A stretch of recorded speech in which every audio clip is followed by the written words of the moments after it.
Polling tries to predict who is likely to win as the race heats up, and even on election days, there is polling that takes place.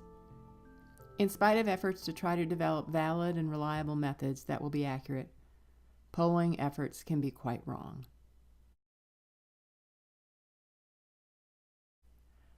There is much criticism on the effect that lobbyists, special interest groups, and political action committees have on our laws and regulations. A special interest group consists of people who think alike on a particular issue and can be mobilized for political action. Lobbyists are people who are paid to influence legislation on behalf of their clients. Members of Congress must pay attention to lobbyists since they represent the voters who share an interest in some proposed legislation. Able to hand over huge chunks of money, lobbyists can deliver votes to you or to your opponent. Do you know who the 3 most powerful special interest groups are in the United States?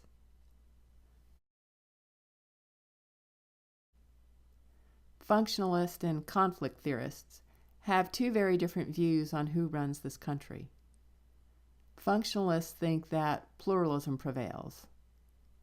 Pluralism believes that many different groups all have power, so that power is diffused and no one group gets its way. Pluralism keeps the government in check so that it can't oppress its people. And our system of checks and balances assures that no one branch of government has too much power. On the other hand, conflict theory says that the power elite are running the government.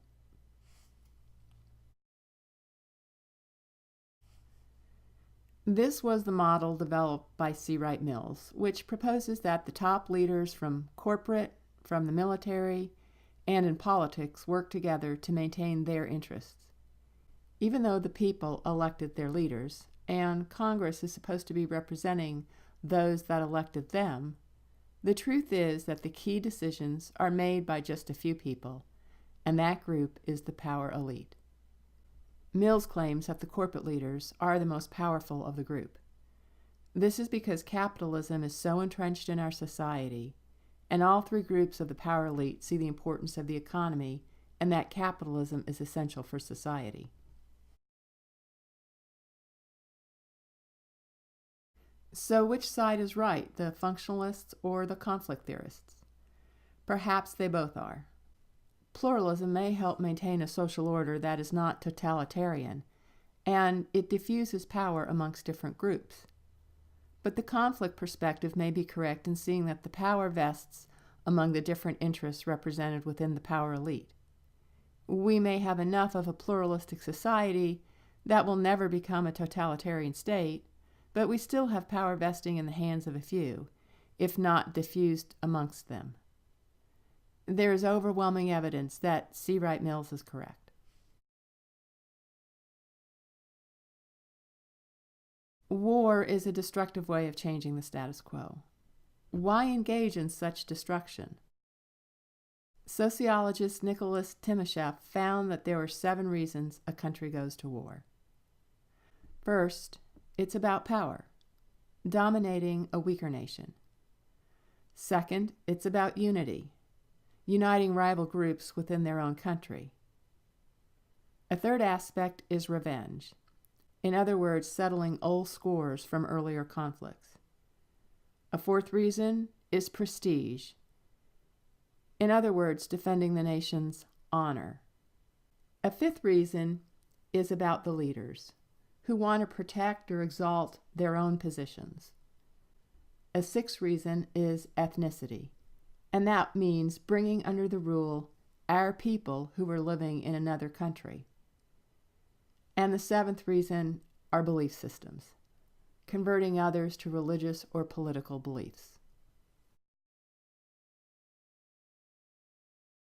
Sociologist Mark Segman studied the characteristics of al-Qaeda terrorists and found that the basic profile did not fit the stereotypical image. What he did find was that there were several common characteristics that were associated with radicalization. This is what the trajectory looks like. First, there is an experience of moral outrage. The individuals become angry, even enraged, about something they felt was terribly wrong. Another aspect is that they all had a basic similar ideology. They interpreted their moral outrage within a radical, militant understanding of Islamic teachings. A third component was that they all shared their outrage and ideology. They found like-minded people, often on the internet, and especially in chat rooms. A fourth step was that they found group support for their radical action. They decided that thinking and talking were not enough. The moral wrong needed dramatic action, and their choice was an act of terrorism. And the text author wants us to think about the stereotypes that we have about terrorists, to assure that we are aware that not all people fit the stereotype that we have in our minds.